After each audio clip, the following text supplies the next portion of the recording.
Sekali kembali lagi saya tegaskan, semoga nggak bosan-bosan. Perkenalkan, nama saya Yuliana ya. Saya akan memandu acara Cangkau pagi ini. Kalau boleh tahu, ada yang baru pertama kali datang ke Taupan Cengkung? Ada? Berarti sudah pernah ya. Ada yang belum ditawing? Ada yang belum ditawing? Udah ditawing semua ya? Ada? Ada yang ditawing? Oh, oke. Selamat datang ya Pak ya. Oke. Pagi ini kita akan mendengarkan Cangkau dari sosok yang cukup fenomenal ya di perguruan kita, seorang dokter. Temanya juga hari ini, kalau saya nggak salah, menguak misteri kehebatan Tawing Suk. Betul? Betul ya? Tadi baca di jalan soalnya. Oke, dulu ya, sabar. Kayaknya saya kasih pantun ya, biar nggak ini tegang ya. Boleh? Oh iya, sebelumnya sebentar dulu. Kita mau nyanyi ya. Kita mau nyanyi lagu Tahu ya. Kayaknya sudah jarang didengarkan nih. Kita setel lagu sebelum kita mendengarkan Cangkau. Boleh, IT? Lagunya sedikit riang ya. Yang belum tahu lagu ini nggak apa-apa, sambil ikutin. Boleh sambil tepuk tangan, semangat.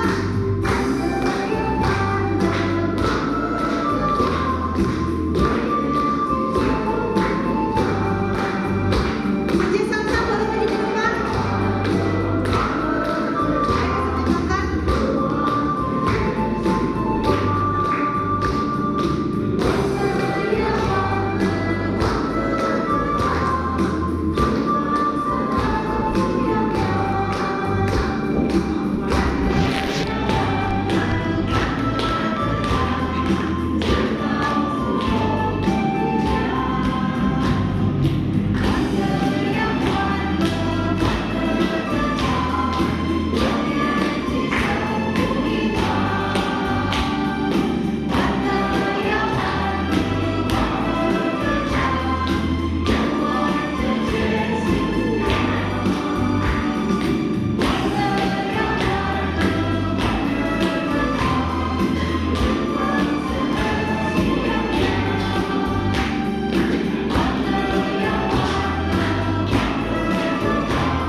Bahasa Indonesia boleh lebih semangat.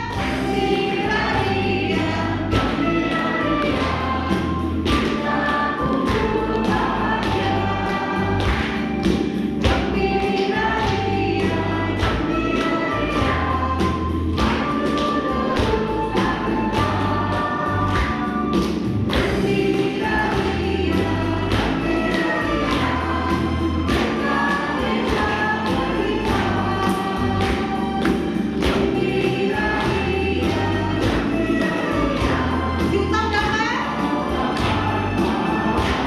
Oke, tepuk tangan buat kita semua.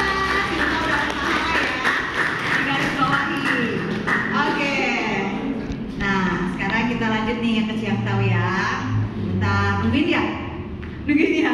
Oke. Kita mau pantun ya sebelum mulai Cangkaunya.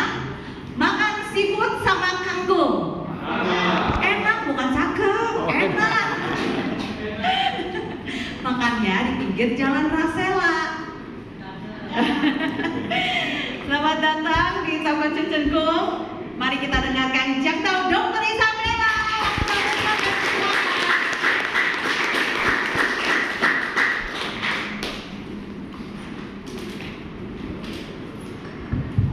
Baik, selamat pagi. Tacia Sitau Hal. Kita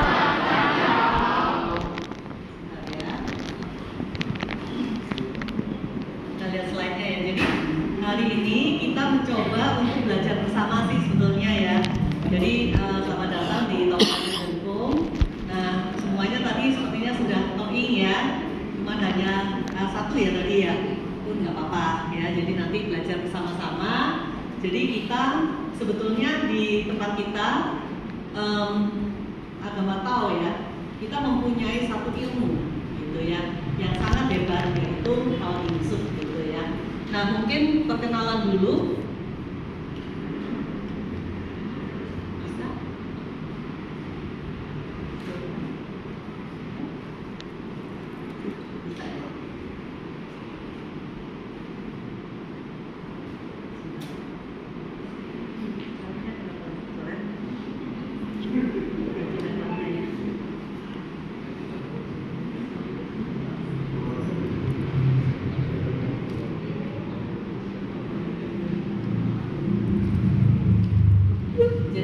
misalnya semua para taoyu, sesi semuanya ya sudah pernah di towing ya, terus kemudian bisa bergerak ya.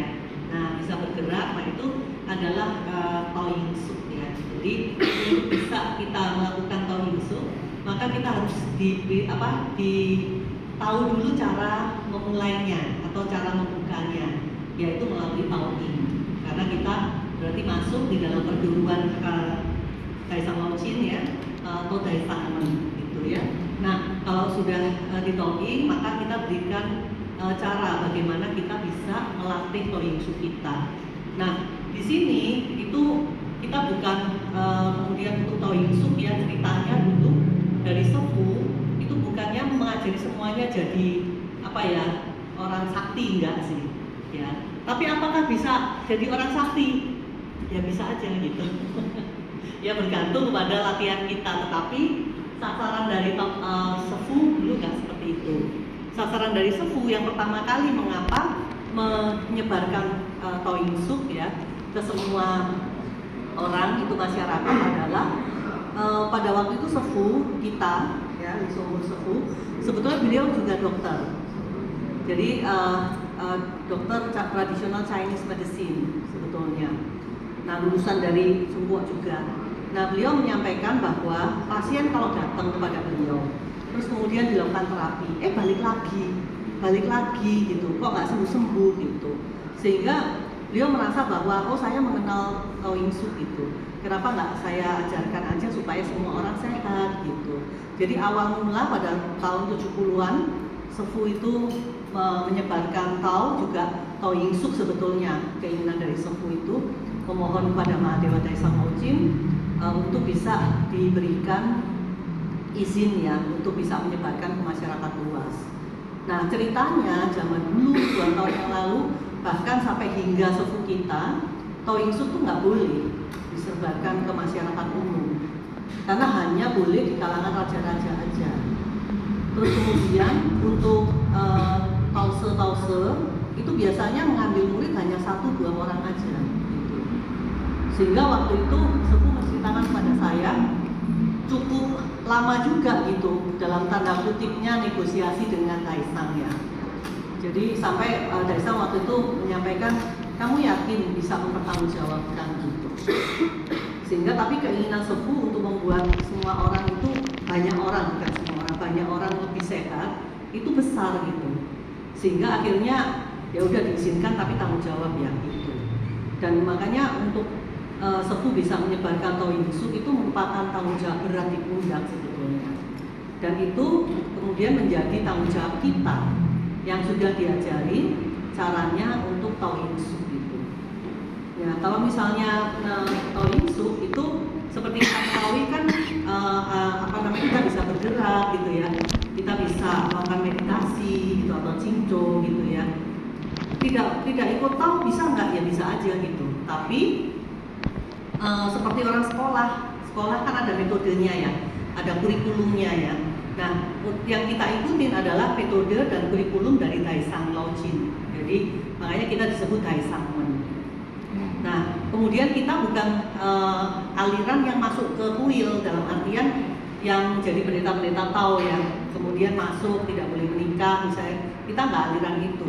Tetapi kita adalah yang natural atau alami, sehingga disebutnya Xiaoyao gitu ya. Xiaoyao, jadi lebih alami, kita mengikuti apa putaran dari kealamiahan itu bagaimana gitu. Sehingga selalu disampaikan bahwa Tao itu kita mengikuti alamiahnya seperti itu. Nah terus kemudian sudah bisa jalan, mungkin perkenalan dulu yang sudah banyak yang kenal, tapi untuk perkenalan bagi yang belum mengenal saya, sebetulnya saya tiap-tiap harinya di FKUI dan RSCM karena saya dosen dan peneliti di sana. Nah dari kecil itu memang keinginan kawan saya mengapa manusia bisa meninggal itu sangat besar. Sehingga pertanyaan dari kecil selalu kenapa kita harus meninggal? Kalau semua komponen dari tubuh kita itu bisa berjalan, kan pasti ya mungkin meninggal dong gitu. Sehingga akhirnya plus saya dulu sering sakit-sakitan dari kecil sampai sekarang. Mungkin kalau di sini semua yang di luar ini sehat semua ya. Dihitung dengan saya, banyak saya mungkin sakitnya ya. Tapi season end ya, dari kecil soalnya papa juga dulu sudah tauin dari tahun 70-an. Saya kan lahir tahun 74, jadi sekarang sudah 50 lebih ya. Nah itu dari saya sadar itu buka mata ya di rumah sudah ada sembahyangnya Tessa gitu. Nah terus kemudian dulu dari buku kuning yang sekarang dirangkum oleh sepupu kita menjadi buku kuning, saya sudah membacanya sejak SMP. Dan itu dulu sembunyi-sembunyi gitu, karena sama papa nggak boleh, awas ya nggak boleh ya buka-buka. Jadi sepertinya dulu itu sangat rahasia gitu ya, takut gitu, khawatir mungkin ya. Tapi waktu itu masih stensilan yang diketik oleh sepupu kita sendiri. Saya baca gitu dari SMP.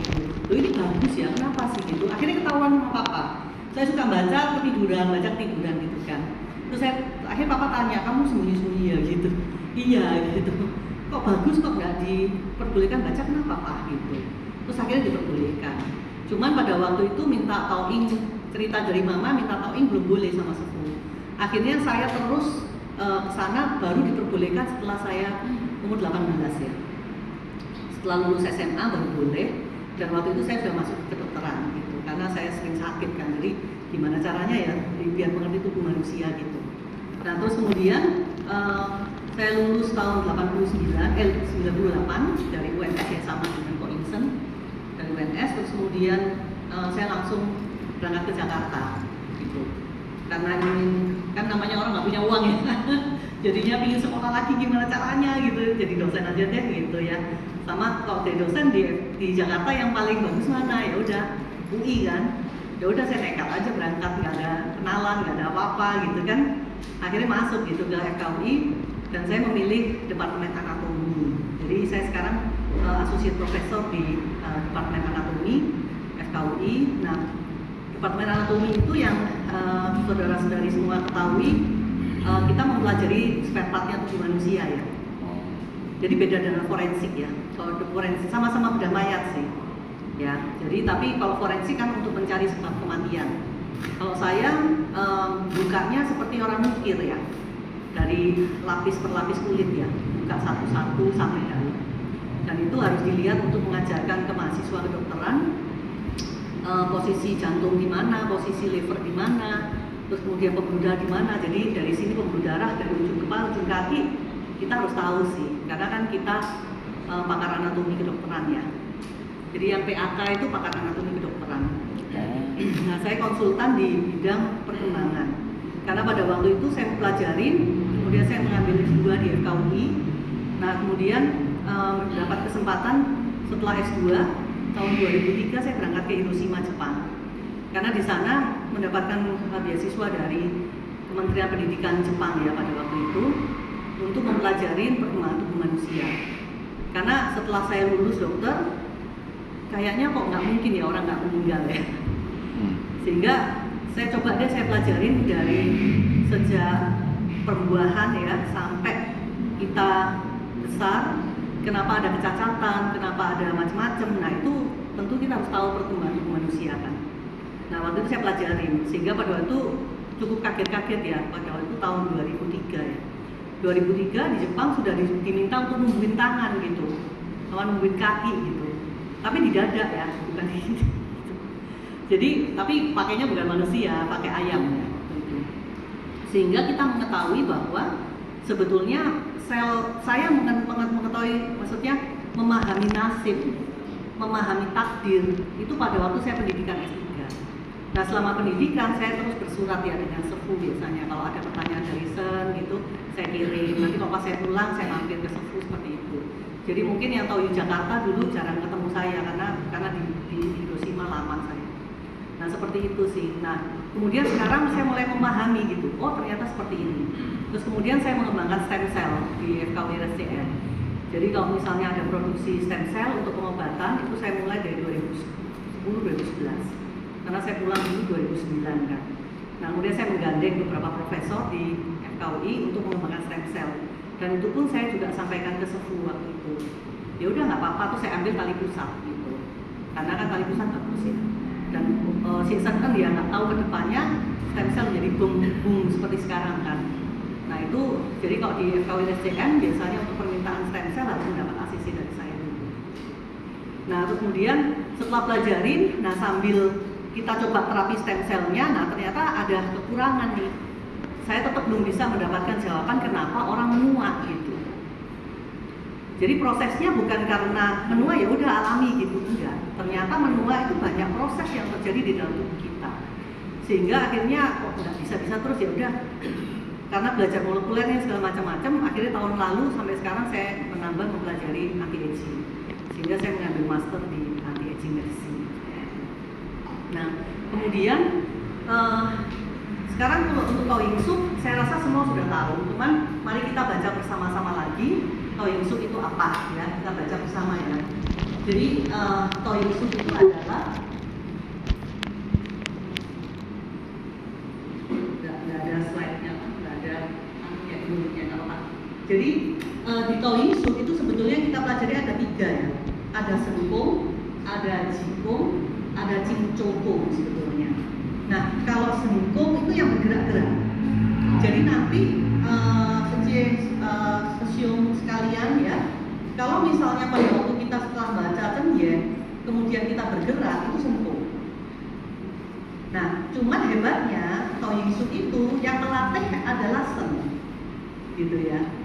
Jadi Seng sendiri yang melatih kita, sehingga tiap orang pasti berbeda, disesuaikan dengan kebutuhan kita. Nah nanti kita kalau misalnya sering latihan, kita akan tahu, oh kalau gini, oh ambil nafas gitu ya. Lama-lama perasaannya akan menyatu gitu. Oh ambil nafas, oh keluar nafas. Nah pada waktu itu sudah masuk ke belajar Jikung gitu.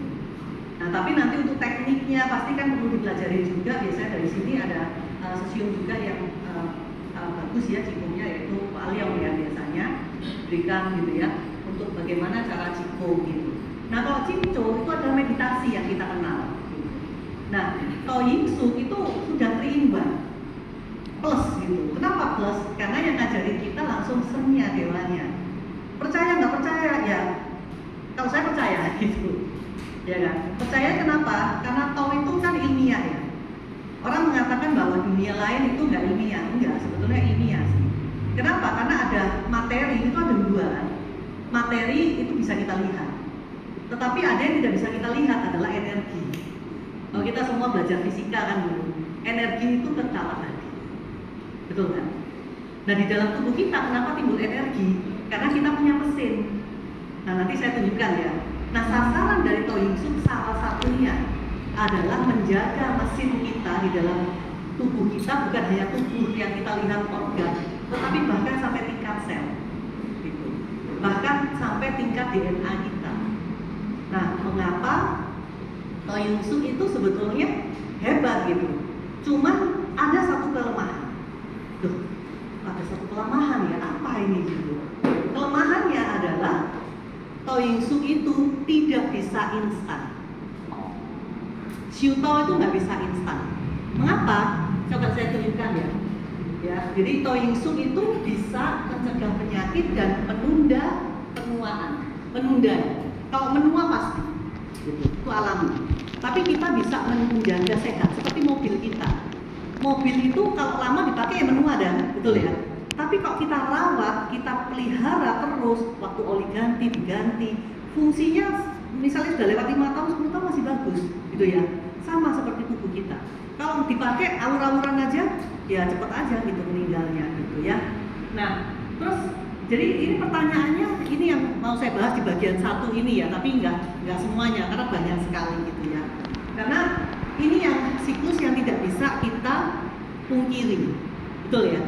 Bahwa di dalam kehidupan itu pasti kita setelah pembuahan ya, bertemunya sel telur sama sel sperma, ya itu semua diketahui. Dulu nggak tahu, kenapa orang bisa hamil aja dulu nggak tahu kan? Tapi sekarang karena teknologi berkembang. Nah, Tao itu paling ilmiah, gitu, ya kan? Jadi kalau ada yang berbenturan dengan ilmiah, belum ketemu aja, gitu. Nah sekarang itu sudah terkuak semuanya, gitu. Jadi seperti kita bisa merasakan itu karena energi dari Seng kan ada. Ya. Nah, siklus itu sama. Jadi kita mulai dari pembuahan, kemudian berkembang di dalam kandungan, gitu kan ya. Terus kemudian lahir anak-anak, dewasa, menua gitu ya. Itu tuh kan ada siklus ya. Dan ini pun aja perlu waktu gitu. Kita untuk bisa jalan itu belajar sebetulnya. Untuk kita otak kita bisa pandai seperti sekarang itu harus belajar. Jadi kalau kesannya belajar itu kan kita langsung berpikirnya di sekolah ya, belajar baca buku terus ada ujian gitu ya. Padahal enggak. Jadi dulu kita memahami Sefu selalu mengatakan belajar ya, belajar gitu.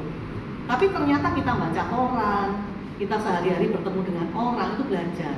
Jadi pernah kan misalnya ngomong terlalu strict gitu ya, terlalu keras, nanti berbenturan buat orang sakit hati gitu kan. Nah kalau buat sakit hati kita ngerti, oh kalau kayak gini salah ngomongnya gitu tuh harus kita mengurangi lah, nggak terlalu strict misalnya. Itu belajar. Makanya itu namanya Xiutao. Xiutao itu revisi diri. Saya pun banyak sekali kesalahan. Misalnya Chiang Tao juga dari dulu sampai sekarang misalnya pelan-pelan belajar. Jadi bagaimana cara ngomong gitu. Dulu pernah jadi kalau dilatih ya di FKUI juga dilatih bagaimana caranya handle kelas gitu ya. Misalnya ngomongnya suaranya seperti kumur-kumur dong gitu. Oh ya udah berarti ngomongnya pelan gitu. Pelan gitu ya. Jadi supaya intonasi suaranya jelas gitu. Itu pun ada. Terus cara buat PowerPoint gitu juga diajarin gitu. Nah, apakah semuanya bisa belajar? Butuh waktu. Nah, kalau saya kan seumur hidup belajar sih. Jadi pekerjaannya saya sampai mikir, aduh sen, apa ya pekerjaan yang saya bisa coba belajar gitu kan? Ya udah antar dikasih jadi dosen gitu. Ya udah kayak gitu. Ini tidak bisa kita pungkiri ya. Gitu.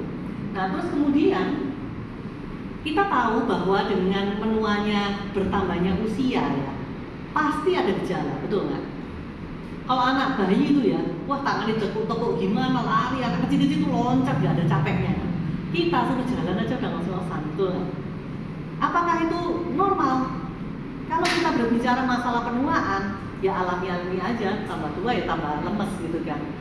Tapi itu lucu, setelah saya masuk di dalam dunia anti-aging medicine itu ya, mereka tuh bisa, saya menolak penuaan gitu, itu agak ekstrim sih. Menolak tua loh, bayangin. Cuman nggak apa-apa, itu buat motivasi. Mereka mengatakan penuaan itu adalah penyakit gitu, harus diberantas gitu kan ya. Ya itulah orang-orang di anti-aging medicine. Jadi di sini perubahan fisik dan mental wajar dialami manusia seiring dengan pertambahan usia, gitu kan ya. Ada yang dimaksud dengan sindrom geriatrik. Jadi gangguan kesehatan, ya gangguan kesehatan yang sering dikeluhkan oleh manusia. Ada apa? Ada berapa? Banyak ternyata. Jadi ini saya ambil salah satu, dia contoh 14I. Wah, benar ya 14I, kelihatan nggak dari situ? Kelihatan ya? Saya nggak kelihatan dari sini. Jadi di situ ada, kalau kita lihat di layar ya, di situ ada gangguan imunitas ya. Terus kemudian ada gangguan pencernaan. Terus kemudian ada penurunan dari daya pikir. Jadi kok sekarang udah lupa gitu ya. Itu mulai menua sih, gitu ya. Karena semua itu yang bekerja adalah sel di dalam tubuh kita. Terus kemudian mulai BAB ya, buang air besar, buang air kecil itu mulai terganggu, gitu ya. Terus kemudian organ-organ tubuhnya yang lain mulai gampang sakit seperti itu. Jadi banyak ya. Semua tahu lah ya kan, sudah punya orang tua juga ada yang sudah mulai menua juga gitu ya. Jadi sebetulnya kelelahan seperti itu tuh tanda-tanda kita penurunan energi sebetulnya gitu ya. Oke ya, ini nggak usah terlalu pusing lihat gambarnya, cuma menunjukkan aja. Nah, kemudian waktu saya telusurin ya untuk riset oleh pemerintah di Indonesia itu seperti ini. Jadi untuk keluhan kesehatan kalau dibagi berdasarkan usia, jadi ada anak balita, anak-anak, dewasa dan lansia. Ternyata yang menempati mempunyai keluhan penyakit tertinggi adalah yang lansia. Jadi lansia di sini biasanya 65 ke atas ya, gitu. Nah terus kemudian kedua adalah balita. Ya, karena balita kan sering dibawa ke rumah sakit untuk kontrol, untuk vaksinasi, untuk macam-macam ya, sehingga riset secara nasional seperti ini. Baru anak-anak dewasa yang paling jarang. Nah itu berarti kan sesuai ya dengan kenyataan. Nah terus kemudian jenis penyakitnya ini semua. Jadi tolong nanti stasiun C semuanya juga warning tubuh. Kalau hipertensi, kenapa kok semua jadi hipertensi dengan bertambahnya usia? Iya, Radang sendi. tensinya semakin naik. Makanya untuk ukuran tensi dari dokter itu anak-anak sama orang dewasa berbeda. Jadi kalau dewasa hingga 140 ya. Jadi di bawah 140 dan bawahnya 90. Nah nanti dicek semuanya. Kalau mulai 130, 135 ya udah nggak usah minum obat dulu. Tapi mulai apa? Mengurangi garam gitu ya. Mulai bergerak gitu. Kenapa? Karena pembuluh darah kita semakin tua semakin kaku sebetulnya. Jadi dia kurang elastis gitu loh. Kalau masih anak-anak kan elastis ya. Jadi dia lari itu ada peningkatan aliran darah, terus kemudian dia nggak kaku. Tapi kalau orang sudah berumur tuh kaku. Kalau kaku jalannya kan nggak bisa melebar mengecil gitu ya. Nah sehingga dia tekanannya jadi meningkat. Gitu. Tetapi kalau konsisten di atas 140, 90, nah kita harus bantu. Kalau dengan perubahan gaya hidup ya. Jadi semua kedokteran pun mengatakan perubahan gaya hidup. Maksudnya perubahan gaya hidup itu apa? Hidup sehat lah intinya. Sebetulnya semua itu cuma hidup sehat aja. Nah sehingga Yingsu ditambah dengan gaya hidup sehat. Gaya hidup sehat itu apa? Ya makan misalnya makan yang sancam ya boleh, tapi ya jangan tiap hari gitu kan. Seminggu sekali atau sebulan sekali. Soalnya apa? Minyaknya, tapi kalau dagingnya nggak masalah. Karena minyaknya dia berlebihan. Ada yang mengatakan ini bagus. Semua jenis makanan bagus. Pasti punya fungsi. Tapi kalau berlebihan menjadi nggak bagus gitu. Bahkan air itu bisa keracunan air. Makanya kenapa kalau kita naik gunung ya, kita ada kondisi panas. Saya selalu mengatakan bahwa elektrolit ya, gitu kan. Minum air kelapa tuh, gitu ya. Jangan air putih aja, nanti jadi keracunan air. Nah kalau keracunan air kakinya bengkak gitu. Kalau berlebihan paru-parunya bisa kemasukan air semua. Kenapa? Karena darah kita itu tekanan osmosisnya, maksudnya komposisinya itu nggak sama seperti air. Sehingga kita itu minum ya dari air ledeng terus dipanasin gitu ya, air mineral lah istilahnya. Karena itu tidak murni H2O. Kalau murni H2O pakai air suling itu kita nggak boleh minum. Ya, jadi air suling bersih H2O murni nggak boleh diminum kita. Biasanya untuk orang-orang yang sakit ginjal boleh, tapi dalam pengawasan dokter. Tapi kalau air mineral yang kita minum itu ada komponennya macam-macam di dalamnya, makanya kita boleh minum. Tapi itu tidak mengandung elektrolit tambahan seperti oralit. Jadi kalau misalnya gerak jalan naik gunung pakai oralit gitu. Ya itu namanya gaya hidup sehat. Seperti itu. Semua orang bisa nggak? Ya harusnya bisa kalau niat. Saya pun kadang-kadang namanya orang males ya, pasti nggak. Kan kita nggak boleh naif ya. Maksudnya saya sehat terus itu enggak. Ini badan ya kurang kurus gitu, harus lebih kurus gitu, berusaha ya. Seperti itu. Jadi hipertensi tertinggi terus lain-lain, radang sendi apa mulai sakit-sakit gitu kan ya. Itu memang terjadi sehingga kita perlu warning. Makanya saya bilang nggak apa-apa deh. Dan ini hasil riset nasional ya. Stroke karena apa? Hipertensinya tidak terkontrol, makannya tidak terkontrol, stroke ya. Terus kemudian masalah gigi dan mulut. Nah ini yang kurang dipahami juga. Gigi dan mulut itu harus cek rutin ya 6 bulan sekali. Sekarang giginya dibersihin, itu aja. Atau misalnya tahu dicek sini nggak ada karang gigi ya udah, tapi harus sikat gigi harus rutin gitu, pagi malam gitu ya. Terus kemudian yang lain-lain sebetulnya nggak terlalu banyak sih ya. Nah ini menimbulkan ketidakberdayaan atau disabilitas. Semakin tua semakin meningkat dari hasil survei ini kan, ya kan? Seperti itu. Jadi apalagi yang menuju berat, nah biasanya usianya lebih besar, dia lebih banyak yang biru itu. Jadi usianya 75 ke atas gitu ya, itu lebih banyak. Ya. Nah, sekarang ini nih intinya, kita harus tahu dulu ya, mengapa kita menua, gitu ya. Nah, jangan kaget ya, banyak ya. Jadi terakhir di tahun 2023 ya, akhirnya ditemukan oleh para ahli bahwa kenapa sih tubuh kita itu tua gitu. Dulu saya berpikir hanya karena jantungnya aja melemah gitu ya. Tapi ternyata enggak, otak juga melemah kan. Terus kekuatan otot, kekuatan apa dikit, tulangnya juga melemah gitu. Nah sehingga dicari sampai ke taraf seluler, sampai ke molekuler ada apa? Ada 12 ini. Jadi banyak. Kalau dibaca satu-satu kan pusing ya. Nanti saya jelaskan aja. Jadi semua yang ada di tubuh kita, intinya gini, sel tubuh kita itu mengalami pelemahan. Jadi bukan hanya cuma jantungnya, bukan hanya parunya, enggak. Secara keseluruhan, sel kita menua. Karena secara alami, sel itu kan membelah gitu kan ya. Nah, membelah itu ternyata secara alami itu ada kuncinya. Ada seperti clocknya, ada timernya gitu loh. Nanti saya tunjukkan tuh namanya telomer ya, di dalam DNA kita. Nah, itu kalau semakin sel kita membelah, telomernya memendek.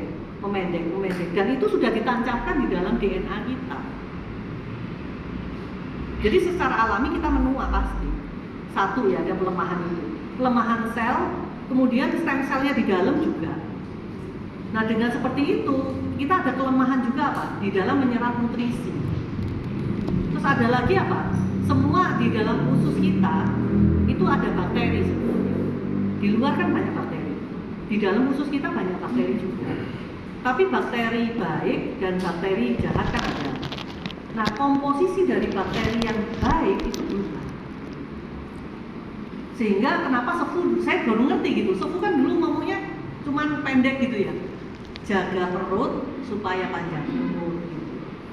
Saya bingung ya, jaga perut ya udah mau paham ya nggak boleh ganjel gitu kan, nggak boleh banyak-banyak gitu ya. Tapi ternyata secara microbiology, komposisi bakteri di dalam pencernaan kita berubah.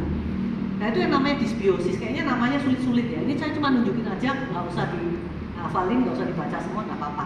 Cuma saya nunjukin aja, maksudnya ada bukti ilmiah gitu. Jadi komposisi bakteri di kita berubah, sehingga usia-usia gini kita sarankan sekarang minum probiotik. Ya, probiotik. Nah, probiotik itu bakteri di dalam usus kita itu sukanya serat, nggak suka daging.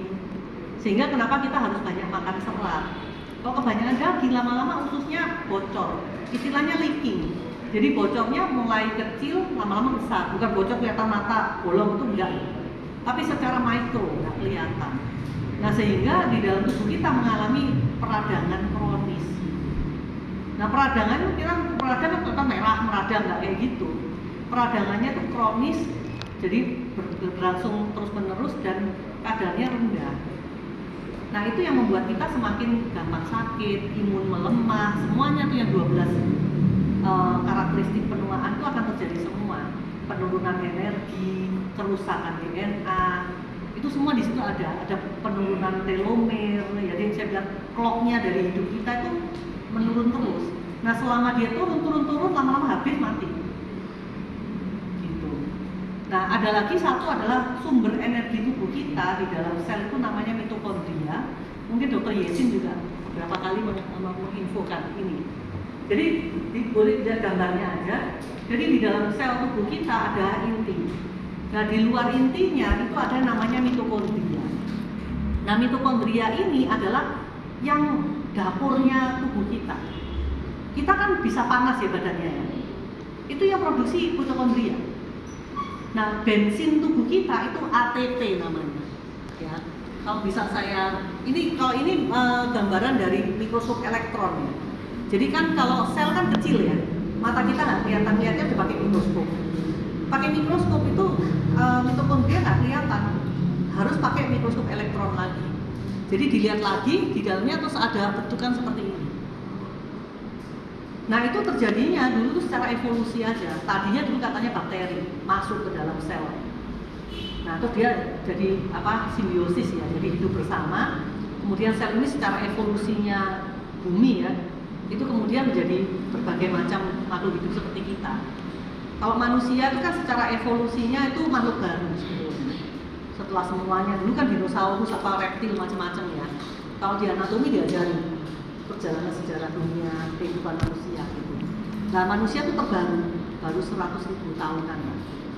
Nah, di dalamnya ada mitokondria lah. Di dalamnya tuh ada mesin yang sebelah kiri itu hanya secara biokimianya dilihat aja bahwa ada masineri di situ. Nah, yang penting yang tulisan di bawah bahwa tubuh kita tuh menghasilkan ATP.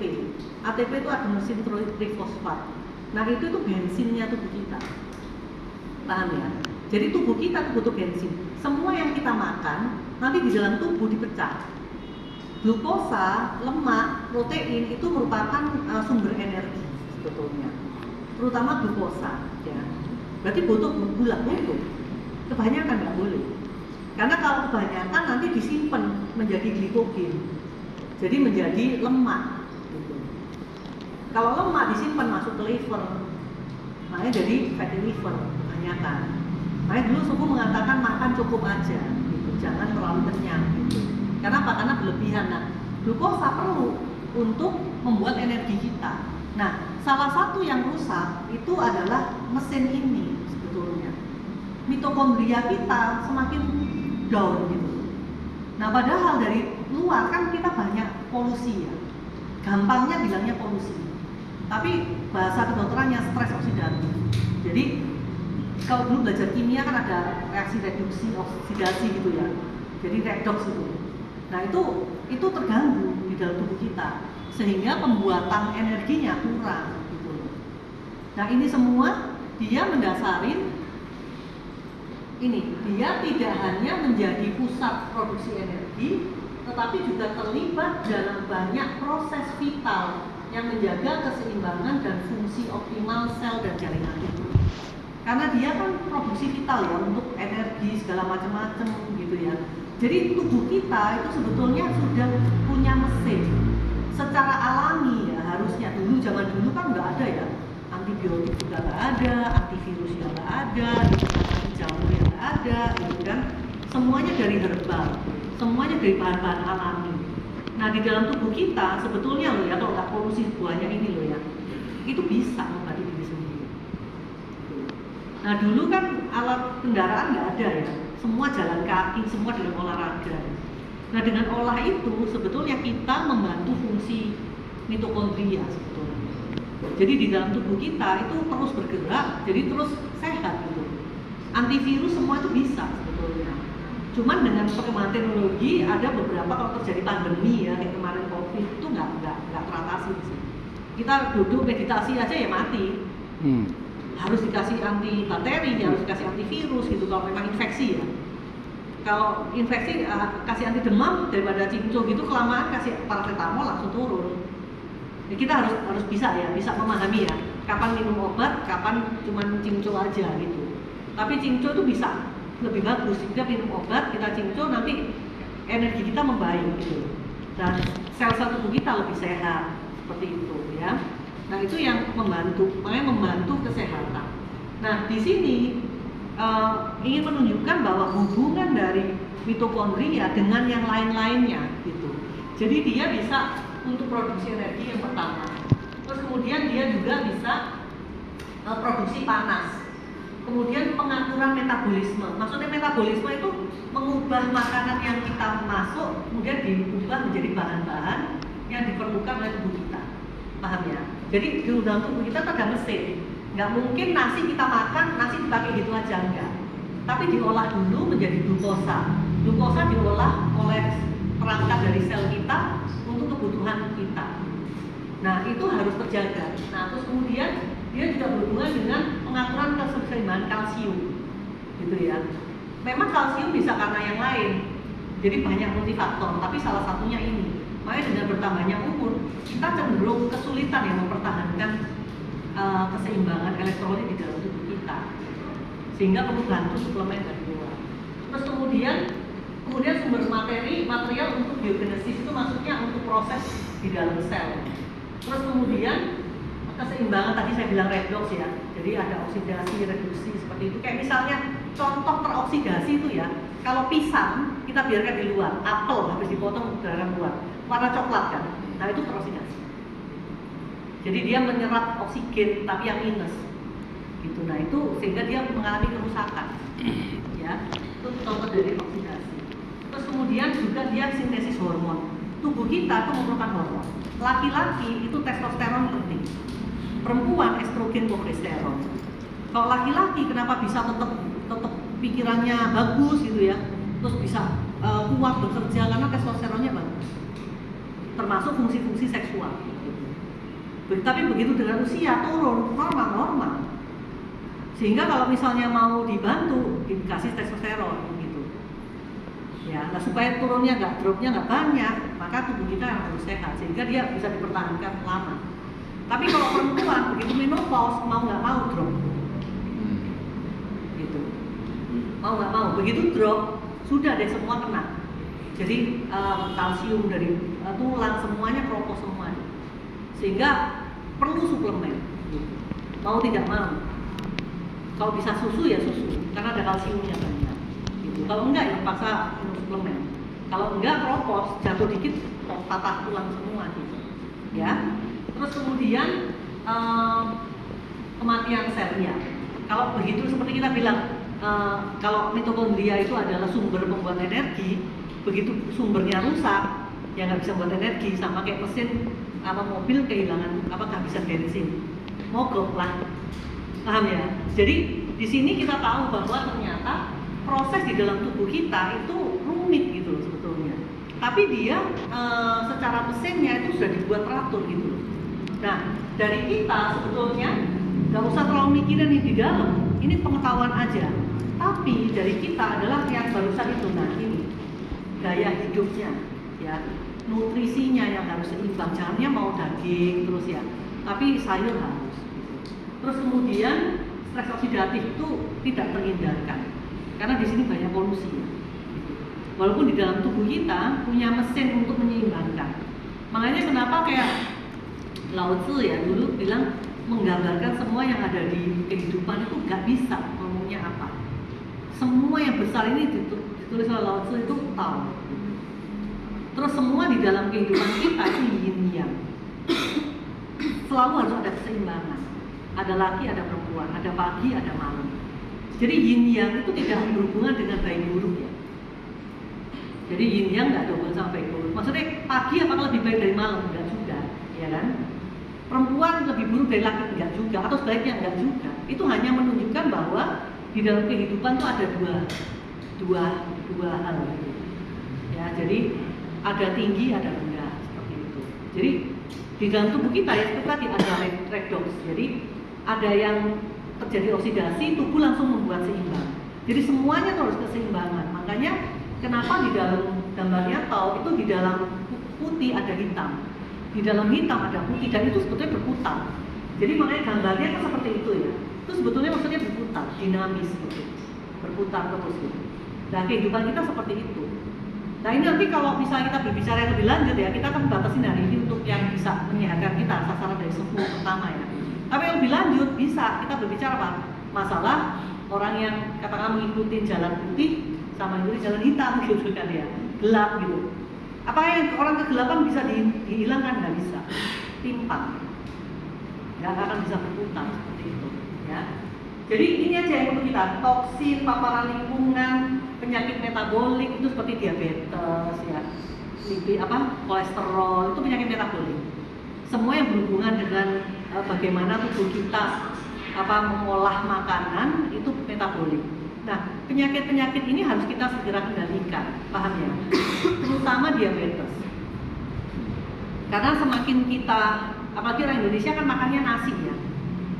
Mau tidak mau, semakin usia resistensi insulin semakin meningkat.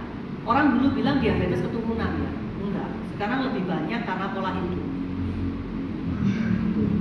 Jadi kayak keluarga saya ada diabetes, tapi hingga sekarang saya belum diabetes. Jangan sampai sih. Jangan sampai ya, belum. Karena diabetes sudah susah, karena terjadi peradangan kronis di dalam tubuh. Kena mana-mana, gitu, kena mana-mana, sehingga lebih baik kita ini. Jadi gaya hidupnya diperbaiki, nutrisinya, stres oksidatifnya, ya kan, penyakit metaboliknya, infeksi dan peradangan dan mutasi genetik. Kalau mutasi genetik kita nggak bisa apa-apa, ya kan. Tapi dari lingkungan gitu, misalnya kita, waduh ini banyak polusi, ya udah di rumah kita toisu lagi, ya kan. Kita melatih pernapasan lagi. Nah nanti kalau sempat ya ke pegunungan, gitu kan ya. Itu yang bisa kita kendalikan di situ. Nah terus kemudian ini dilihat aja. Maksudnya apa? Saya cuma menunjukkan bubble-bubblenya. Kalau sampai gangguan produksi energi di dalam tubuh kita, maka akan ada banyak keluhan fisik. Gitu. Dan keluhan fisik ini, ya mau di penurunan daya pikir, mau di nafasnya kurang bagus, kemudian ngos-ngosan, kencing mulai ngompolan, gitu kan. Terus kemudian BAB-nya nggak lancar, kan orang tua gitu kan. Makin usia semakin sulit gitu, BAB nggak lancar, atau malah diare terus gitu. Nah itu semua karena bisa terjadi gangguan karena gangguan produksi energi. Apakah ini doang? Enggak. Karena tubuh kita itu banyak hal yang harus dijaga gitu. Sehingga mau tidak mau, nah kita kan kembali ke usia ya. Apakah usia itu sudah ditentukan? Jawaban saya iya. Setuju. Karena kita pasti meninggal. Fisik loh ya, nggak kuat. Pasti, nggak ada yang bisa fisik terus kemudian selamanya nggak mungkin. Jadi kita harus siap ya. Kita menuju ke kematian gitu. Serem ya kalau bilang itu ya. Tapi mau nggak mau ya nggak boleh dipungkiri. Karena bagi orang siutau itu harus sadar bahwa hidup itu pasti kita ada pemisahan. Pada waktu kita mendapatkan anak seneng dong ya. Tapi pasti kita harus pergi duluan. Normal ya, normalnya lah. Tapi kan ada juga yang enggak, itu nggak bisa ngomong, itu masalah nasib lah ya, karena mungkin ada ya, tapi normalnya kan gitu.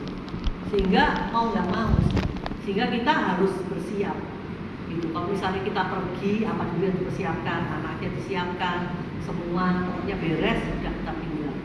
Jadi kalau sudah nggak ada tanggungan ya udah pergi aja. Jadi kita hidup nggak terlalu stres ya. Mati takut gitu misalnya, ya semua orang takut ya karena nggak tahu setelah meninggal ngapain. Tapi meninggal itu pasti. Sama seperti anak kecil pasti dewasa, nggak mungkin nggak bayi terus kan gitu. Sehingga kenapa? Bukan saya kenapa harus mati gitu. Saya dulu berpikir jantung ya.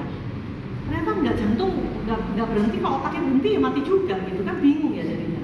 Karena otak kan yang mengurus semua organ tubuh kita. Kalau otaknya mogok, ya ternyata penuaan itu serentak terjadi. Kenapa? Karena ini. Jadi telomer itu kalau gambaran kita misalnya pada saat fase tertentu kan DNA kita kelihatan seperti X ya, kalau dilihat di mikroskop. Nah di ujung-ujungnya itu yang warna yang lebih gelap itu yang namanya telomer. Nah setiap membelah, telomernya memendek. Itu kan ada gambar yang memendek ya, yang ini. Nah itu kan yang memendek ya. Yang mulai usia 20, 40, terus berapa itu? 60, 80. Itu yang warna lebih gelapnya memendek terus. Itu yang saya sebutkan nggak bisa kita mau ngapa-ngapain. Sehingga pasti kita menua. Karena semakin sel membelah, telomernya memendek. Membelah memendek. Nah sehingga usaha-usaha dari To Hing Suk itu adalah menjaga telomernya supaya nggak pendek. Nah kemudian makanya saya mengatakan To Hing Suk itu nggak bisa instan. Harus, makanya semua selalu mengatakan belajar Tao, Siu Tao semakin mudah semakin baik. Makanya tapi kan karena ada perlu gaya pikir juga ya. Kalau anak-anak terlalu sulit, makanya anak-anak biasanya dikuepangin dulu. Setelah umur 14 ke atas, kayaknya anaknya bisa paham, baru diajari To Hing Suk dengan Tao Hing dulu. Nah kalau sudah umur 70 baru kenal Tao, ya nggak apa-apa daripada tidak gitu. Tapi kalau lebih muda lebih baik. Nah setelah kenal harus latihan tiap hari, sebetulnya gitu ya. Karena itu untuk menjaga ini.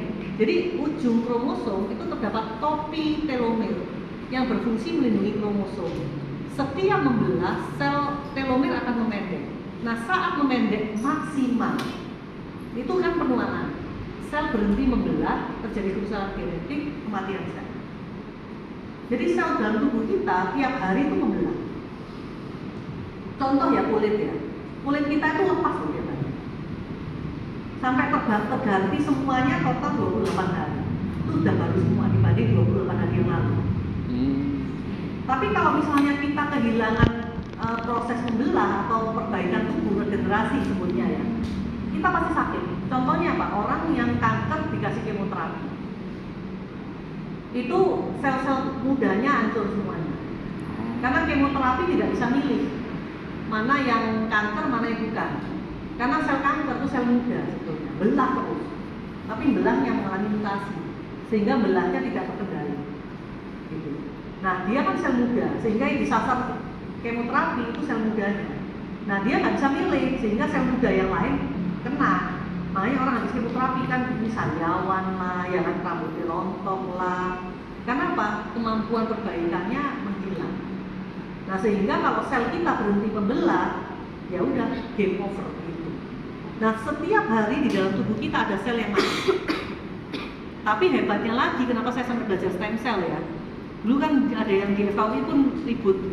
Dokter Bella kamu itu anatomi ya, belajarnya kan mayat gitu. Nggak usah belajar sel. Saya bodo amat. Kenapa? Di dalam tubuh kita itu tersembunyi ada stem cell. Itu yang muda dan terus dia nanti membelah. Jadi kita tuh sebenarnya dikasih cadangan sel. Gitu. Nah tapi sayangnya belakangan saya juga pelajarin terus, jadi saya percaya bahwa stem cell nggak akan tua. Ternyata enggak. Stem cellnya bisa lelah saudara.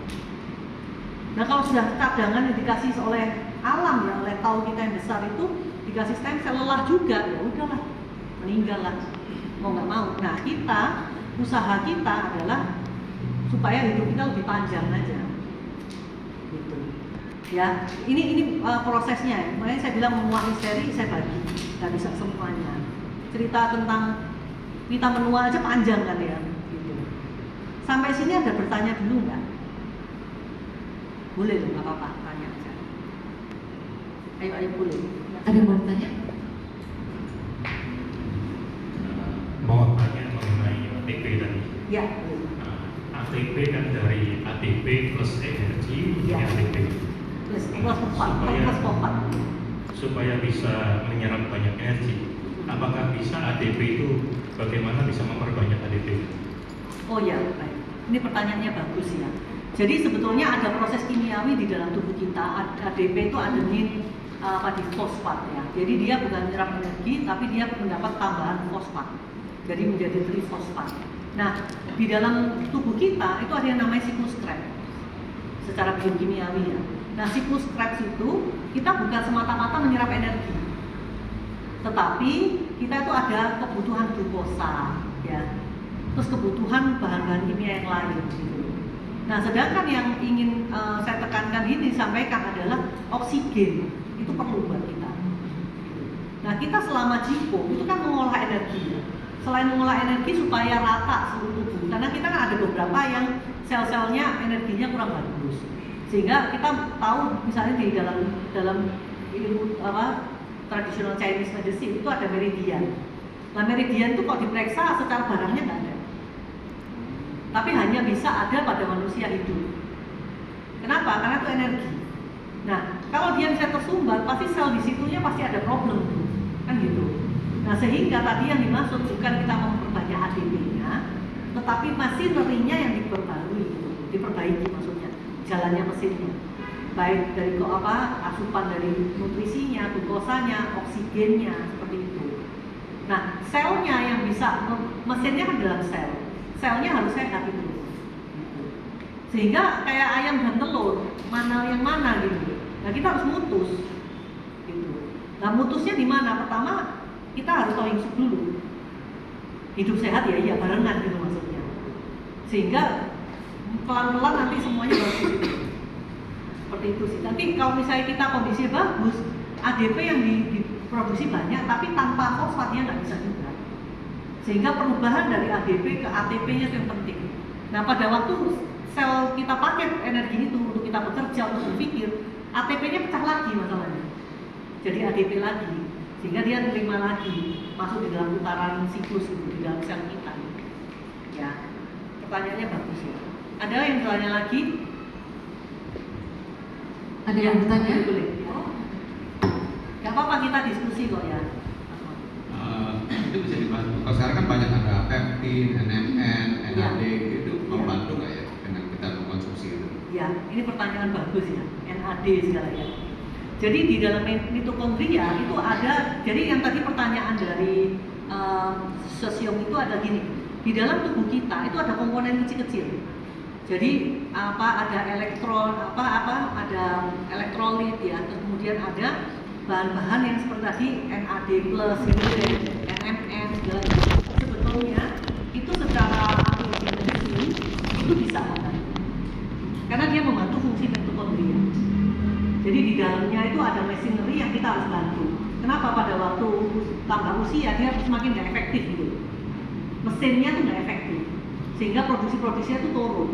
Makanya saya mengatakan aging ternyata kompleks, nggak seperti yang dulu saya pikirkan gitu. Yang penting organnya tetap jalan, jantungnya tetap jalan nggak bisa dipacu. Saya sampai belajar di bioartificial organ. Jadi saya berpikir, waduh ini kalau ganti spare partnya sama aja ganti orang, betul nggak?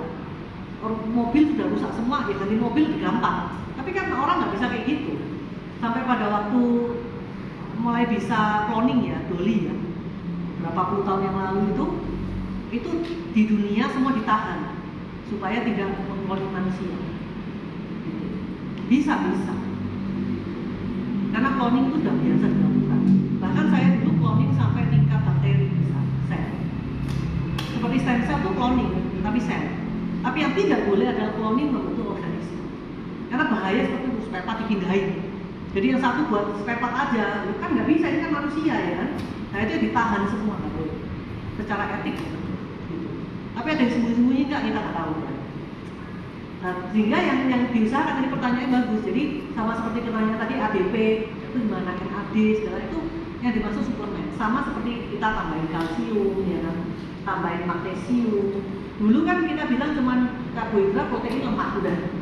Itu makro nutrien, nutrisi makro. Tapi ada mikronutrisi, zat besi, ya kan, vitamin. Nah itu lebih lagi karena dia bekerjanya molekuler. Sehingga dia suplemen, dan biasanya sehari cuma 1 kali. Nah kabarnya bisa reverse age sekarang. Saya juga sedang mencoba sih. Saya menggunakan alpha ketoglutarate. Itu sebangsa seperti NAD+. Nah itu kabarnya kalau kita minum, jadi kerusakan DNA yang ada dalam tubuh kita itu diperbaiki. Kalau itu diperbaiki, kita seperti reverse age. Kita bisa lebih muda. Ya, jadi sekarang orang bukan kita aja, tapi semua di seluruh dunia mencari kenapa orang harus tua, nggak mau tua masalahnya. Ya. Nah, tapi kita kembali yang paling murah, gratis lagi, Toyinsu. Ya. Nah, seperti saya sampaikan tadi, kalau misalnya sudah tua pasti pasrah, ya nggak boleh. Kita semakin pasrah, kita nggak maintenance diri, betul kan? Tapi kan kita pingin sampai pada saat ajal menjelang, kita jangan sampai sakit, paham nggak? Ya udah mesinnya mentok deh gitu, ya udah nggak apa-apa pada saat itu pergi dengan lancar gitu kan, karena pasti. Tapi sebelum nunggu perginya aja jalan nggak bisa, kan sengsara ya. Gitu. Jadi kita berusaha adalah menua dengan sehat istilahnya. Makanya disebutnya menua dengan sukses, menua dengan sehat. Jadi kita jangan pasrah ya. Jadi bahwa kematian itu sebuah kepastian, kita setuju semua ya. Tapi ya penyakit bisa dicegah, penuaan bisa diperlambat ya, bukan dihilangkan ya. Sehingga kualitas hidup itu tanggung jawab pribadi loh ya.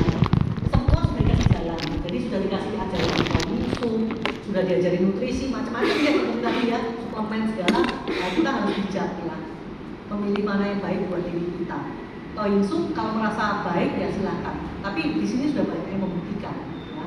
Kalau Ming itu masih sehat ya, kemarin naik gunung itu masih kuat. Saya lebih nggak kuat, karena badannya berat, makanya nggak boleh gemuk ya. Terus kemudian, nah sehingga Toyinsu di sini sebetulnya intinya apa? Metode ya terbaik di dalam mencegah penyakit dan memperpanjang usia. Ya, sehingga kita bisa mencegah penyakit dan penuaan kita diperlambat. Terus ada yang tanya, dok, aku olahraga aja, gak apa-apa, silahkan. Ya udah aku meditasi aja, nggak usah Toyinsu ya, nggak apa-apa, terserah ya. Tapi kan kita hanya menawarkan ini ada, ya kan, Toyinsu yang bagus gitu, dilatih oleh Sen langsung. Tapi saya nge-gym aja ya, nggak apa-apa, saya juga nge-gym kok, ya, gitu, ya. Jadi intinya kita bisa mengolah. Tapi Toyinsu bukan hanya masalah olah tubuh masalahnya, betul ya? Tapi juga mengolah fisik mental kita. Nah ini ya, jadi ini untuk penyemangat sebetulnya, bahwa sebetulnya dengan kemajuan teknologi usia manusia harapan hidup meningkat. Dulu orang bisa hidup panjang-panjang, tapi dengan kemajuan teknologi kena polusi macam-macam drop. Indonesia itu saya coba telusur ya, 13 tahun, dalam 13 tahun tadinya cuma umur 60 loh Indonesia. Dulu kan banyak ya yang meninggal umur 55, umur 56, umur 60 ya kan. Nah ternyata dalam 13 tahun itu meningkat tinggi. Jadi yang laki-laki dari 67 tahun menjadi 70 tahun. Yang wanita dari 71 tahun menjadi 74 tahun sekarang. Padahal seharusnya kita mencapai lebih dari itu bisa. Karena ada bukti ini cerita aja. Jadi ini dia itu namanya Siana Tauren ya. Usianya 122. Memang ini orang hoki ya. Jadi dia menikah dapat orang kaya. Jadi dia nggak perlu bekerja keras. Tapi bukan bekerja keras, bukannya dia terus males-malesan. Dia rajin olahraga. Gitu. Dia suka makan coklat. Mungkin coklat karena ada antioksidan ya. Tapi bukan gulanya loh ya. Kalau gulanya kebanyakan juga nggak bagus. Coklatnya tuh buat ada antioksidan. Nah sehingga bahkan nggak pernah sakit katanya. Pernah sakit sekali, ada serangan jantung, itu sehat lagi sampai akhir hayatnya. Ini cuma salah satu contoh ya. Nah pada waktu itu di FKUI ada yang mencari di pulau mana saya lupa, di Indonesia ada. Orangnya tuh usia di atas 100 semuanya. Gitu. Nyampe ke sananya aja sulit banget katanya. Udah naik pesawat, naik kapal, masuk lagi ke dalam hutan itu masih lagi ke gunungnya, akhirnya ketemu orang lagi. Dan masih dalam penelitian, masih diambil darahnya, diperiksain. Cuma ditanyain juga agak susah ya, karena mereka kan nggak ada pendataan pasti ya. Gitu. Jadi dicari apa bedanya gitu kok mereka bisa tua gitu. Kita cuma 70, 80 udah pergi gitu ya. Nah sehingga kita mulai atas akhir ya. Sehingga bagaimana kalau ini itu mencegah ya. Mungkin tadi sudah mulai paham ya. Oh iya. Jadi kalau kita ulang lagi kalau itu apa? Nah kita kembali ke sini. Ternyata ini ya manfaatnya. Gitu. Jadi di dalam Toyinsu kita itu ada sengkung, ada jipung ya. Kalau kita lakukan rutin, itu terjadi peningkatan oksigenasi yang tadi saya sampaikan. Terus kemudian pengurangan stres. Ya. Kita tuh stres tuh buat kita sakit duluan. Terus kemudian pengaturan energi dan perbaikan sel. Karena pada waktu kita latihan Toyinsu, kita kan masuk dalam posisi tenang ya. Terus kita bergerak, gitu. Energi juga kita diolah gitu ya. Nah kemudian sehingga ketahanan sel terhadap kerusakan itu meningkat ketahanannya, kerusakan sel menurun. Nah kalau seperti itu kita rutin ya, itu bisa sehat dan panjang umur. Terus sebetulnya dia ada juga meditasinya kan, pada saat kita diam, nggak bergerak sama sekali. Jadi di sini saya juga ingin memberikan motivasi juga bahwa kalau misalnya secil sekalian, terutama yang baru misalnya ya, kok dia waktu Toyinsu kok gerak-gerak terus, aku kok nggak bergerak sama sekali. Nah pada saat itu kita diminta untuk Qingzhou, kita diminta untuk meditasi. Jadi kita diam, kita meditasi, diikutin aja arahan dari Sen itu. Untuk apa? Ini meningkatkan kualitas sistem saraf. Jadi kita tuh dari pagi sampai malam kan suibo ya.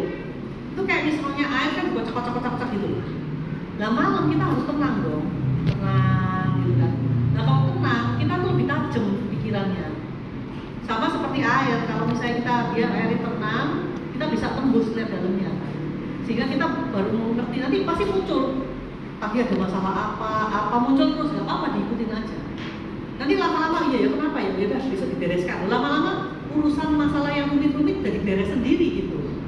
Ya, tapi kita kan nggak bahas itu ya sekarang ya. Tapi terus kemudian peningkatan kesehatan seluler. Jadi tadi ya yang macam-macam ada mitokondria, oksidatif stres, kemudian aktivitas tadi pertanyaannya ada NAD macam-macam, ada enzim ya dalam tubuh, kemudian menurunkan peradangan.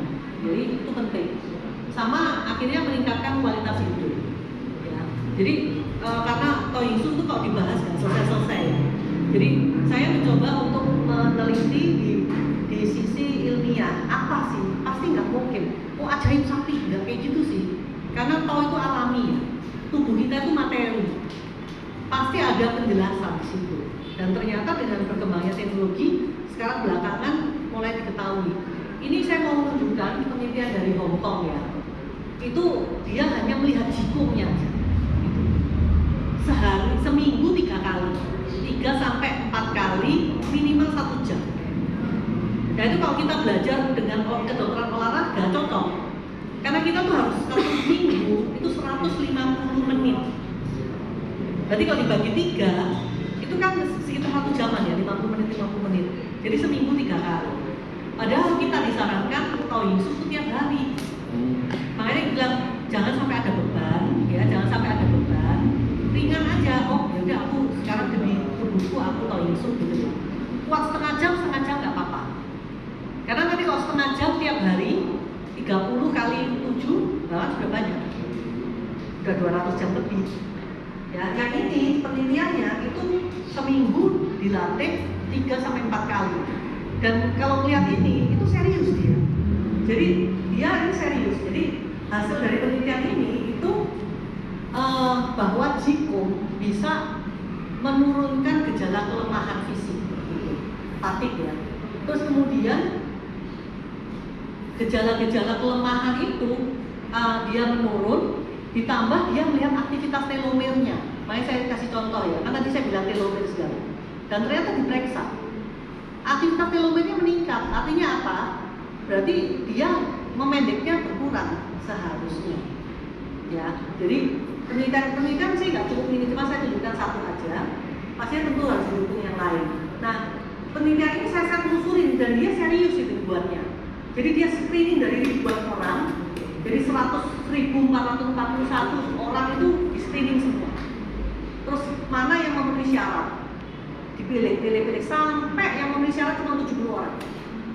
Itu pun dibagi dua, 35 orang diajari Qigong terus, yang ini nggak usah. Kalau seperti ini boleh ya di dalam kedokteran.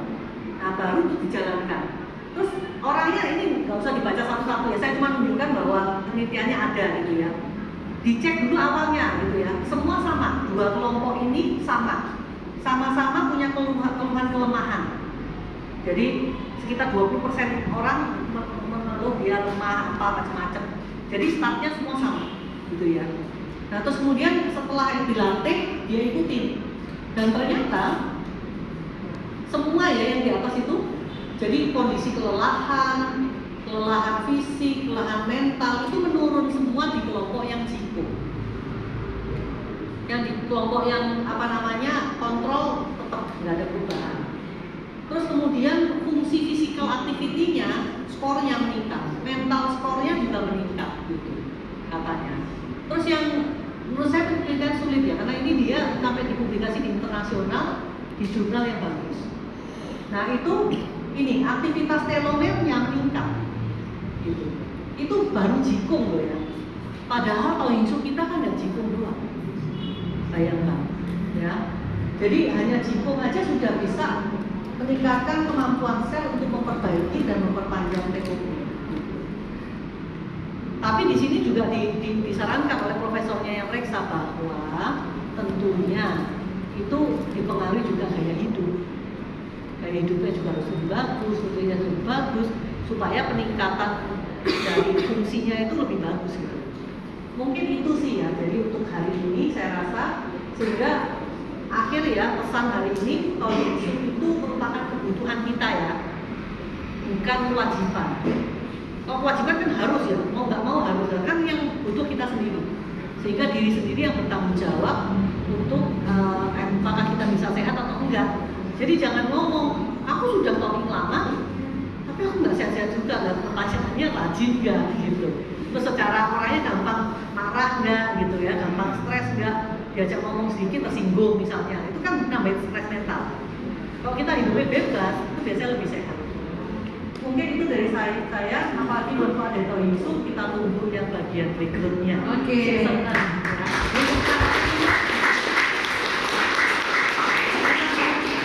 Ini masih ada pertanyaan? Ada dong, harusnya ada ya, karena banyak nih. Sama kayak ya bukannya pertanyaan sih dong, kalau saya lebih ke kayak bukannya menolak tua, saya udah jalanin hidup mencoba untuk sehat ya sebisa mungkin seperti yang dokter bilang pada saat gong ya saya menjadi dalam keadaan sehat. Maksudnya kita tidak menyusahkan yang lain.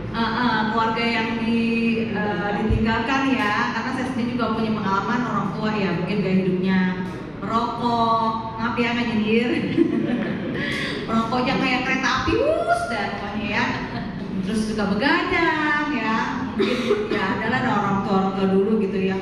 Merokok tetap aja mati gitu dong. Ada tuh. Nah, saya merokok juga mati juga. Iya, mati. Merokok mati juga. Iya. Saya juga gitu berusaha untuk hidup sehat apa ya supaya ya bukannya nggak pengen tua lu enggak, cuma ya kalau bisa nanti saya tuanya jangan nyusahin gitu ya. Mimpinya saya itu sih bukannya takut keriput enggak sih ya dok ya, tapi itu lebih ke keluarga yang ditinggalkan. Ini belum ada pertanyaan nih, masa udah lapar baru jam segini. Dok, oh iya siapa? Oh oke. Kurang tidur itu jelek. Saya tuh bertahun-tahun kurang tidur ya. Rasanya setelah usia. Bener. Siap dok. Iya siap. Jadi materi ini ya bagus ya. Cuma yang saya amati selama 5 tahun mungkin ada baiknya kita mulai dari lingkungan terdekat, lingkungan ini. Benar kalau Yusuf itu bisa menjadi booster, tapi harus perlu asupan juga. Ya ibarat orang ya latihan jipung tiap hari tapi asupannya kurang, ya lama-lama tadi kalorinya tekor atau apa atau orang yang belajar energi tentu paham ATP berubah jadi ADP itu digunakan untuk energi bela diri. Betul. Tapi kalau difokusin di situ banyak yang mati muda. Susu tahu itu. Ya kemudian bahan-bahan suplemen seperti NAD, MNM segala macam betul itu bisa membantu, tapi itu barang-barang mahal loh. Betul. Ada baiknya dimulai dengan yang murah-murah. Di Indonesia cukup banyak ya. Jadi contoh misalkan kalau minyak sawit di luar negeri udah banyak yang di-ban, dilarang. Kenapa nggak kita gunakan minyak kelapa untuk memasak misalkan? Kemudian kurangi gorengan-gorengan. Ya, di Indonesia banyak sekali variasi makanan sehat itu. Betul. Kemudian minuman fermentasi saya rasa saya nggak bisa sebutin cukup banyak. Ya. Mulai dari kombucha, fruit Betul. tea, Ya. teh pace dan lain-lain itu banyak sekali. Banyak. Ya, ada baiknya sebetulnya kita mulai di lingkungan kita sendiri. Iya. Ya, untuk menularkan gaya hidup sehat itu seperti apa. Setuju. Kalau seperti ini diulang-ulang, tapi ya contoh mungkin kita bisa mulai dengan tim konsumsi. Saya nggak tahu ya bisa atau enggak. Ya dikenalkan lah pola gaya hidup sehat itu nggak bisa sekaligus, saya paham karena faktor biaya dan lain-lain. Dan rasanya mungkin nggak enak ya kalau makanan-makanan yang rebus-rebusan, sup-sup begitu dibanding dengan goreng-gorengan yang udah terbiasa. Itu pasti ada sedikit penolakan atau mungkin banyak penolak. Iya. Tapi mungkin ada baiknya di kita harus mulai saya rasa, kalau enggak ya urusan masing-masing lah. Iya. Buat saya sih seperti itu. Iya. Masih dok. Terima kasih ya. Jadi betul ya. Tadi saya menjelaskan macam-macam bukan dalam pemikiran bahwa harus konsumsi yang mahal-mahal, enggak.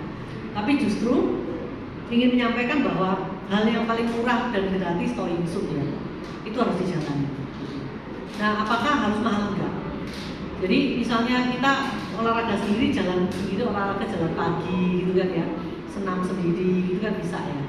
Terus makan biasanya saya setuju, jadi makanan memang goreng itu Indonesia khas ya, Asia ya. Tapi seperti di Asia, Jepang katakanlah mereka jarang goreng.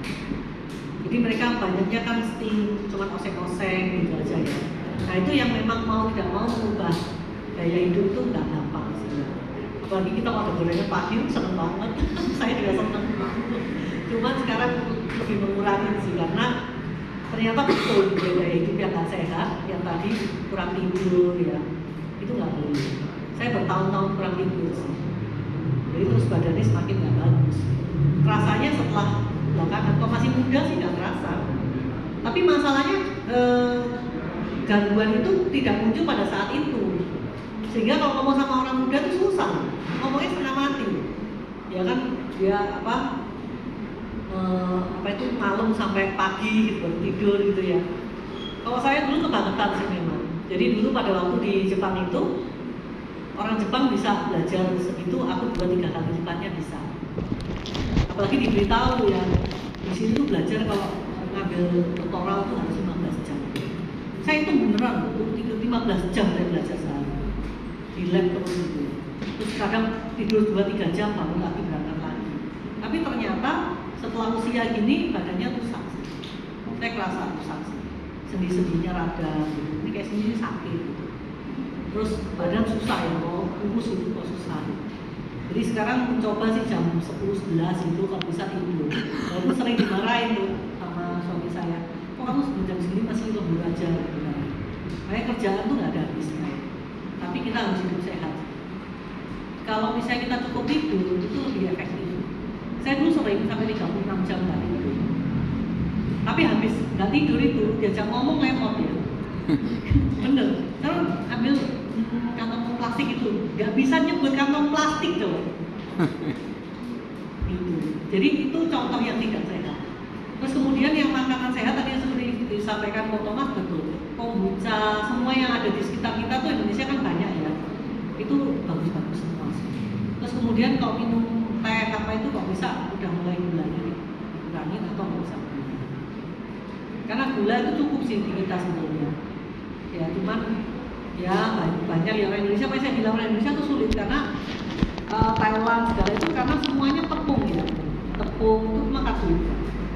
Jadi kalau misalnya orang ini tuh aja mungkin lebih kurus ya.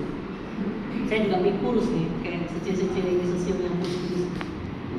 Pasti lebih awet muda. Terima kasih kok. Ya. Ada lagi? Oke, ada lagi? Ya. Mau nanya, kalau tadi katanya lemak, daging kan kalau terlalu banyak nggak bagus gitu ya. Cuma kalau yang diet keto gimana ya? Karena kan ada yang banyak yang udah diet keto tuh malah reverse gitu. Betul. Iya. Jadi kalau diet keto itu gini, sebetulnya diet yang disarankan kalau diet sendiri ada diet yang seimbang. Gitu ya. Cuman kita kan bukan ahli gizi ya. Mau seimbangnya gimana sulit. Nah terus terakhir ada alternatif yang diet keto. Itu sama sekali nggak makan karbohidrat, malah banyak makan lemak gitu kan ya. Itu sebetulnya tidak semua orang cocok. Gitu. Karena bahayanya kalau dia diet keto di dalam tubuhnya numpuk bahan keton.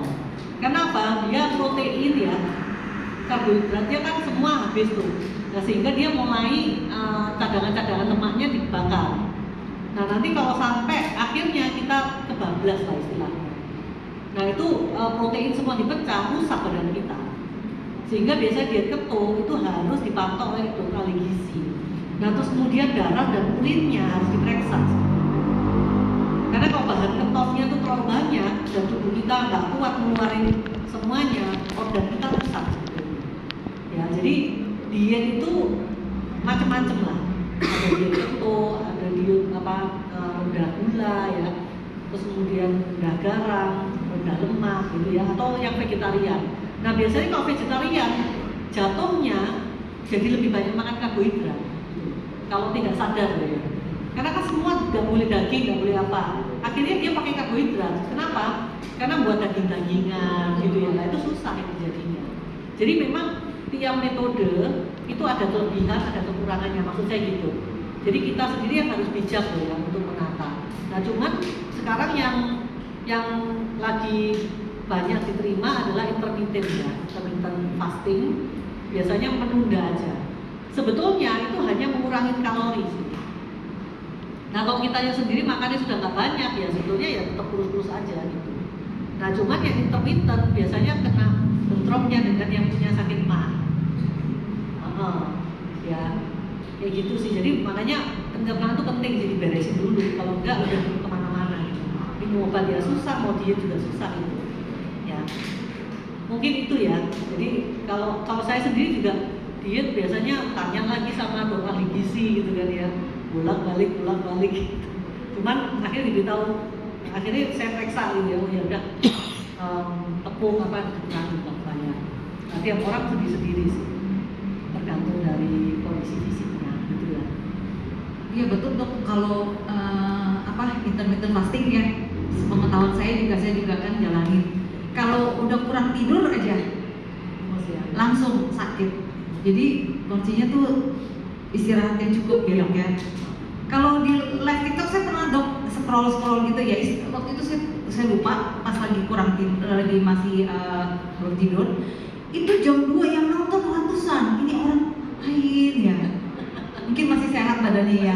Masih sehat, belum ngerasain. Tapi kalau udah lumayan kepala 3 ke atas ya dok, kata orang bilang jompo ya. Apa namanya? Udah jompo badannya, masih muda tapi udah jompo.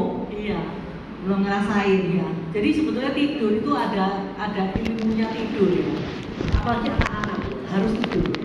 Karena di dalam tidur itu ada proses di dalam otak kita sebetulnya. Jadi orang bilang belajar terus kayak Teresa itu salah sebetulnya. Belajar terus semakin belajar semakin pokoknya nggak 16 jam aku nggak berhenti gitu kan ya. Ada aja yang bekerja itu. Tapi sebetulnya tidur itu proses, ada proses di dalam otak apa yang dipelajari hari itu dipindahkan masuk ke long term memory. Jadi memori proses di dalam otak kita itu ada short term, jadi memori jangka pendek, ada memori jangka panjang. Nah kalau tidurnya kurang, memori jangka panjangnya yang lupa. Yang punya utang biar cepet lupa. Bercanda. Oke, itu kalau nggak ada pertanyaan lagi. Oke, kayaknya waktunya tidak akan kita tutup. Dokter terima kasih banyak atas informasi. Kita tunggu part kedua ya dok ya. Oke ya, sampai di sini teman-teman semua, sampai jumpa di acara berikutnya. Oh ya, saya mau spill tanggal 19 Oktober, save the date, 19 Oktober ada perayaan Hari Kebesaran Dewa Erlangsen. Jangan lupa seperti biasa jam 6 mulai makan siang nanti, makan malam nanti ada beritanya di pengumuman ya biasa di WA. Dan 29-nya itu Ciu Tian Xiani Cire ya, dua beruntun ya, 19 dan 29. Ada acaranya luar biasa dan tadi aku dapat bocoran door prize-nya juga banyak ya. Jangan ingat door prize-nya tapi kita mohon berkatnya ya. Oke, jangan lupa sampai di sini dulu, makan siang juga tersedia. Terima kasih banyak atas perhatiannya. Sampai jumpa. Terima kasih.